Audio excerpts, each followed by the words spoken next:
It's Toronto's podcast on the Canada's Podcast Network. Hi, everyone. This is Andrea Sesum from Canada's Podcast, nation's #1 entrepreneurial network. Today, I have a pleasure of being here with Lesley Dumlao. Am I pronouncing that correctly? You are. Welcome. Lesley is a lot of things. So she's the host at Canada's Podcast. She's a director of engagement at Perceptible Group. She's a managing director at LD Marketing and a project coordinator at the City of Hamilton. Lesley, it's a pleasure to have you here today. Thank you. It's a pleasure to be here. So why don't we start off this great conversation by having you tell us a little bit about yourself and all the roles and everything that you do. So, I guess my main role right now is working for Perceptible and being a host on Canada's Podcast. So I recently, I used to work for City of Hamilton, but I recently resigned. I didn't go back after my maternity leave. So no more corporate for you. No more corporate for me. I'm 100% entrepreneur. So now I am a co-owner with Perceptible, which is a marketing agency. And that's where I spend 100% of my time, as well as being a host on Canada's Podcast, which is owned by Perceptible. That's awesome. So you're kind of trying to take my job here? No. We're partners in this, right? We're partners, exactly. So what made you become an entrepreneur? Going from a corporate job, and that's a big corporate job, working for the City of Hamilton, to being an entrepreneur? So it was a very hard decision. And I think I thought about this before the interview, but I was raised in an entrepreneurial household. So when I was just a child, I was 3 years old, my mom and dad started a welding business. I love it. So you started really early. I started at the age of 7. Right. So you're just exposed to it at a young age and it becomes normal. So my dad quit his job as a welder, and it's a high paying trade, to start as an unknown business owner, right? From nothing. So I saw him do that, and I saw him working on his blueprints every night around the kitchen table for years and years on end. And he still has that very successful business today. So I was used to it. And throughout school, I also went to entrepreneurial fairs, and it was just kind of in my blood to always be creating something and just making something from nothing. So that was always part of me. And yes, I was working for the government. Yes, I was in a corporate role for a long, long time, for like 15 years of my life, of my career. That's all I was doing, and that's all I knew. And that's how I was educated as well. But after we had our second child, my husband and I decided to use his strengths as a marketer and my strengths as a project manager. And we started our marketing company, LD Marketing. And then a couple months later, it was very, very quick, we joined forces with Perceptible as partners in the business, partners and owners. That's awesome. And did you always have that feeling inside that at some point you would go back to being an entrepreneur, even though you were in a corporate world? I did. I for sure did. And I think I didn't know what it was. And maybe entrepreneurs, like those true entrepreneurs, are going through this. Like, well, I want to do this, but I have no idea what to do. Right. But when I was in my teens, I was like, oh, I want to start a coffee shop, or I want to do this and that. But I never really knew, I couldn't put my finger on what I wanted to do. But now we're doing it and really enjoying the lifestyle. So would you say that creativity is a big part of, I guess, being an entrepreneur, the ability to create things as well? Definitely. Yeah. So with that, because you watched your parents or your dad, especially, and your parents being entrepreneurs, do you think entrepreneurs are born or made? Are we wired differently? So I've thought about this as well. And I think we have certain characteristics that differentiate entrepreneurs from people who aren't entrepreneurs. And I think those key characteristics are an ability to take calculated risks and an ability to think outside the box and be creative. So I think those are like two things that really wire us differently. So yes, we are, but it's not like a whole different set of wiring. It's just like a couple things that are different in my. A glitch in the wiring. Yeah. Awesome. So, we live in Toronto, we live in Ontario, but Toronto has become sort of a hub. Ontario in general has become a hub of events, entrepreneurship. What are some of the benefits that you see living in Ontario, that you see, benefits of being in Ontario or being in Toronto? What are the benefits? So I've had the opportunity to go to a lot of conferences and events, and even went to an event in Prince Edward County that was, I think it was Toronto, run by Toronto Business Babes, and just the opportunity to really collaborate with like-minded entrepreneurs in the area and just bounce things off of each other. The community here is really, really strong and really interconnected. So I'd say that's a huge benefit that I've seen so far. So definitely a lot of connections here in the city and beyond. And I think as entrepreneurs, sometimes we'll feel isolated at certain points. Yeah. So as you mentioned, it's great to have that community. Yeah. And it's about building a community. Yeah, especially for entrepreneurs who are only working with like a team of one or a team of two, or they're working from home. That's a really common trend that I'm seeing among a lot of entrepreneurs, is they feel lonely, they feel isolated, and they don't have anyone to talk to. So it's really important to have those community groups to reach out to. Okay, great. Some of your best ideas, when do they usually come? When do you get these aha thoughts? Is it at night? Is it day? I think it's when I'm actually like grinding through working like super hard. Like when I'm so focused in front of my computer, and then I'm actually like, oh yes, I have, like, just remembering all of the things. I think my best ideas come when I'm very overwhelmed. Oh, and that wow. may be like totally different to some other people, but when I'm under pressure, that's when I think I'm working the best. Wow. Usually I hear the opposite. It's when you're relaxed, or it's at night when it's calm. You're doing yoga. So that's different. That's the first time I'm hearing that. So you work, your best ideas come when you're really under the pressure. Yeah. Have you tried analyzing as to why that could be, or, I've always, like, when there's a lot on my plate, I always get the most done, and that's when I'm thinking most critically. So I don't really try to overanalyze it. But. Awesome. What are some of the best things about being an entrepreneur for you? Because everybody has their own perspective, different journey, but what are some of the best things about entrepreneurship?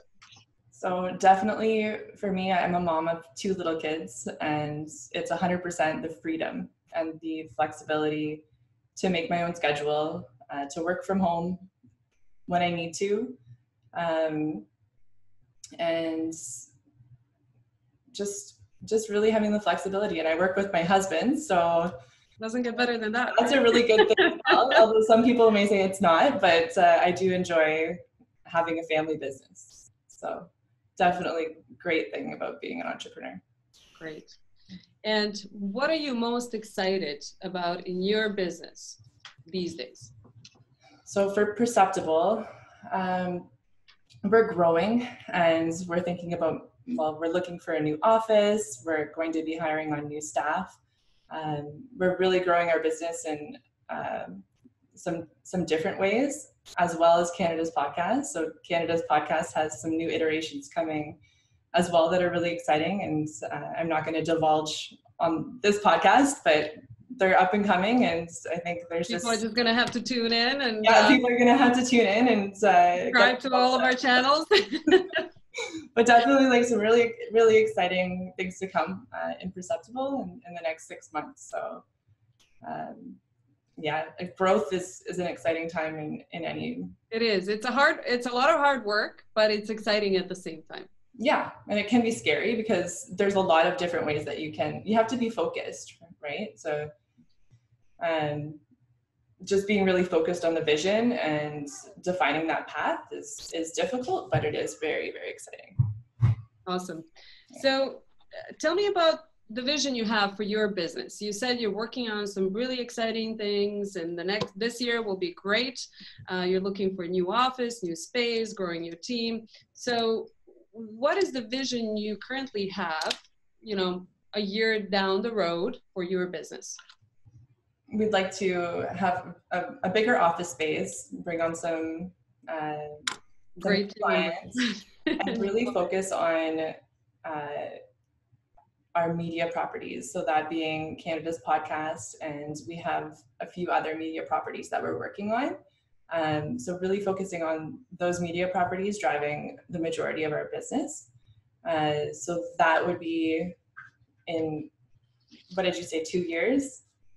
Our vision. So I think in 2 years, maybe having Canada's podcast as a business of its own, a business subset of Perceptible of its own, and really growing and having its own team, as well as the other 2 media properties for Perceptible.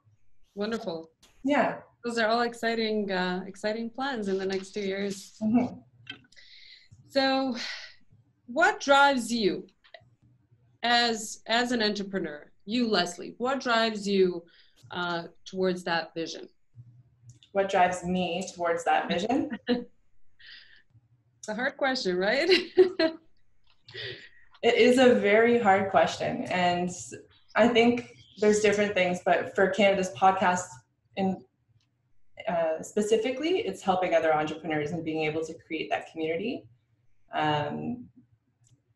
That's what drives me to make a difference to other people who are going through the same thing as what we went through when we started up, or what we went through or going through now at any point in your journey, right? So that helping other like-minded people is important to me, and that would drive me for that vision. For Perceptible as a whole, I think just being able to work on something that we own and that we've made and created and that I'm passionate about is what drives me as well. So that's great. Mm-hmm. And what are the top 3 things on your bucket list? And it can be personal, it can be career related, but what are some of the top 3 things on your bucket list? Lesley's bucket list. Oh goodness. I didn't think through the questions well enough. Not a pop quiz either. I'm listening. I know all of these questions beforehand, but true or false? My bucket list. There's something that I really wanted to do. So I want to go on a yoga retreat. And that might sound funny, but no, it does. I actually have friends who are going on a yoga retreat right now, and I wish I could be with them. So it does not sound funny. Yeah.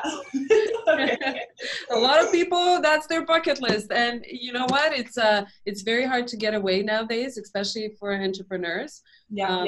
So that's why I think that makes it on a bucket list nowadays. Yeah. So I definitely want to do that. A week-long yoga retreat. Destination, I'm not really sure at this point, but bucket list. Maldives, Bali, all of the above. Second thing is I want to walk the Great Wall of China. Wow. I think that would be pretty amazing. So I would love that is to amazing. Just set my feet down and hike the Great Wall of China. So, I love that. Not right now, obviously, but yes. Unfortunately not. We'll have to wait a little bit for that, but But yeah, definitely one day I would like to do that. And that's it right now. Is that two? Yeah, just All right. on my bucket list right now. Always space for a third one in case you change your mind. Yeah, the holding place. I'm holding your place. So what is some of the greatest challenges you as an entrepreneur had faced in your business? And, we as entrepreneurs often have many challenges that we face throughout the years. But what is one of the hardest ones you faced? Mm-hmm. So I think there's two things. So when my husband and I started our first business, LD Marketing, it was difficult for us to even get clients at first. We didn't know what we were doing. So just navigating, even getting our first client and putting together a proposal to invoicing, we just did not know what we were doing at all. So starting from scratch, that was really an interesting time, and finding the resources I found really challenging. So we were really lucky to team up and become owners of Perceptible, and like have that runway, and everything was there for us afterwards. But also another thing that I found challenging at the onset was, for both my husband and I, we both left our careers at the same time. And that must be very scary. It was very scary, yeah. We jumped head first. We took calculated risks. It took a long time to decide, but we both quit our corporate jobs at the same time. So even though it was something that was planned, it was planned and calculated and executed correctly, it's still scary because you are leaving behind the security of a corporate job, the Monday to Friday, and a steady paycheck, and you're now jumping into this brand new thing that's completely new for you, and you're kind of learning with baby steps, learning to talk and walk, and it's terrifying as an entrepreneur. And I think most of the entrepreneurs go through that initial stage because none of us knew what to do when we first started. I know. Nobody and having resources people to talk to you. Yeah. But that's the most important thing at the beginning, right? Right. Okay. Yeah. All right. So what is the best piece of advice that you ever received?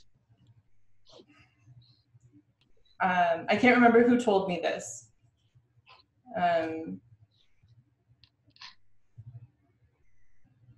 But I don't even know if this is like the best advice that I've ever received. So my apologies in advance, but I think it's just to trust your instincts and go with whatever feels right. And maybe like, I'm a person that really relies a lot on my intuition, but definitely that maybe my mom or my grandma has told me that, but definitely like trust your instincts and do what feels right. It sticks in my head a lot. Okay. Oh, that's great. And have you seen that actually applied in some of the decisions? I'm going to go a step further when making business decisions or people decisions. Have you seen that initial instinct to be right? Yes, and I'm definitely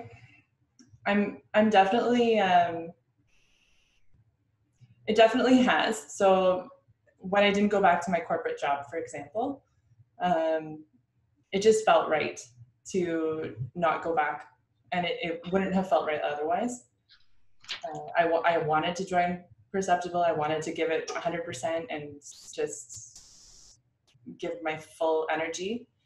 So that's what felt right, and that's what my intuition, my gut was telling me. So definitely. That's great. Yeah. It seems like you made a right decision. I think so. Yeah. So now I'm going to move on to rapid fire questions. I have 8 questions for you, and I don't want you to think too much about the answer. I'm just going to throw them out there, and tell me the first thing that comes to your mind. Okay. Are you ready? I think I am. You don't sound too sure, Lesley. Oh, I forgot about all these questions and I ask them all the time. So different to be on the other side, right? Yeah. Okay, so if you weren't doing what you do for work now, what would you be doing instead? I would be at the City of Hamilton or another government agency as a project manager. So it would be government work. Totally. Awesome. Yeah. Number 2, what book are you currently reading, and what books would you recommend to your or our audience? If you're not reading any books, it can be any podcasts that you're listening to or any articles that you might have read. So not a book necessarily. Okay, so I'm not a huge reader, and the reason I shouldn't use this as an excuse, but I have 2 kids, and all of my reading goes into reading them bedtime stories. So I'm not going to recommend any of those books to the listener. No Cinderella, no Moana. No, Snow White and the Seven Dwarfs is just not Fair enough. those. But definitely podcasts. I'm listening to Canada's podcast, and it's not just because I'm a host, but I actually enjoy listening to all the interviews by the other hosts as well. So Wonderful. Number 3, are you a morning or are you a night person? I'm a morning person. Okay, tell me why. So I really like to stick to my routine in the morning, and maybe my children have made me a morning person as well. But I'm up at 6 o'clock. I make them breakfast and I have my coffee or my chai latte. Like, I just really enjoy my routine in the morning. Okay. And I also, my husband and I go to yoga or do some kind of exercise every morning too. That's so I'm great. looking forward to that. So That's great. Perfect. Number 4, if you had to pick one word to describe yourself, what would it be and why? Just one word. So I've been called tenacious before, and I think another word for that could be stubborn.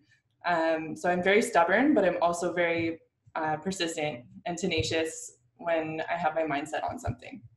That's great. And I think it's a common trait with entrepreneurs. It is. It absolutely is. So maybe that's a third thing that makes us wired differently. I love it. Okay, perfect. Number 5, what is keeping you up at night these days? Aside from the kids, which, they keep us up at night, but what's another thing that keeps you awake at night? Recently, definitely my kids, but recently it's client projects. I'm thinking about clients all the time, and I'm just constantly thinking of little details and making sure that I'm getting everything done. And that's one of the things I'm a worrier by nature, and I always wake myself up at night if I haven't done something, and I'm always worrying at night. So yeah, unfortunately. You sleep then. So number 6, what is your favorite place in the world? If you could pick one, maybe 2, what's your favorite place in the world? So I thought about this one, and hands down, it's I grew up in a small town in Northern Ontario. The town's called Lesley. That's not my favorite place, but I love the about name. 45 minutes from there towards Sault Ste. Marie, there's a little lake called Fairbanks Lake.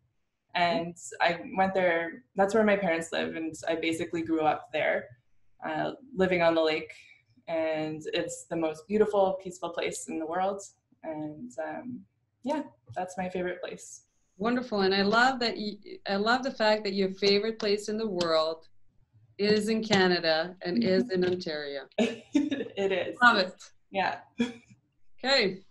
Number 7, what are the 3 non-negotiables that have to happen in your morning or evening routine? Because everybody has some sort of morning, evening routine. I think you mentioned coffee and yoga with your husband.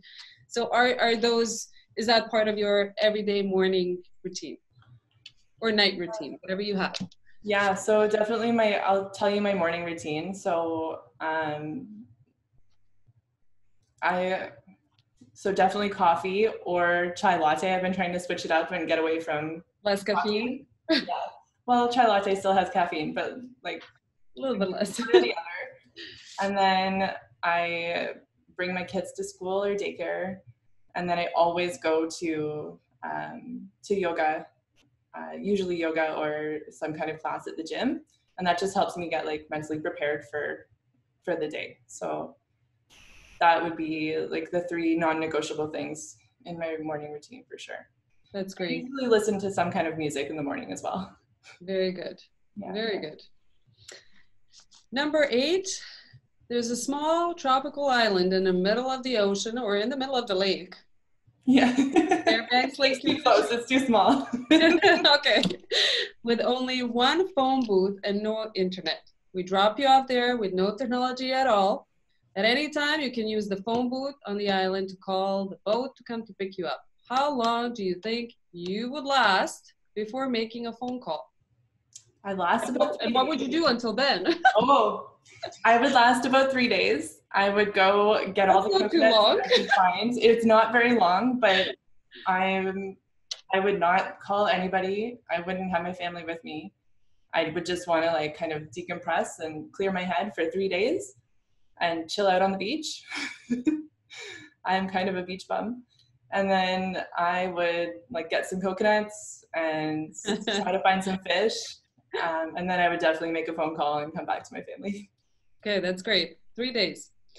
Yeah. All right. So, Lesley, thank you for this awesome interview. Can you let our listeners know where to find you? Definitely. So you can find Perceptible at Perceptible Inc. on Instagram and on Facebook. And you can find Canada's Podcast at Canada's Podcast and at canadaspodcast.com. So check us out on all of the channels, Instagram, Facebook, and Twitter. And then also we're on Podbean. You can find us on all of the podcast apps. Perfect. And on YouTube. That's, yes. Everywhere. Yeah, we're everywhere. We're all over the place. Perfect. No excuse not to listen. Thank you so much, Andrea. Lesley, it was great pleasure having you. So for our listeners, thanks for listening to Canada's Podcast. Like, comment, and subscribe to all of our channels to get the latest podcasts from entrepreneurs across Canada. Thanks so much, Lesley. You're welcome. Thank you.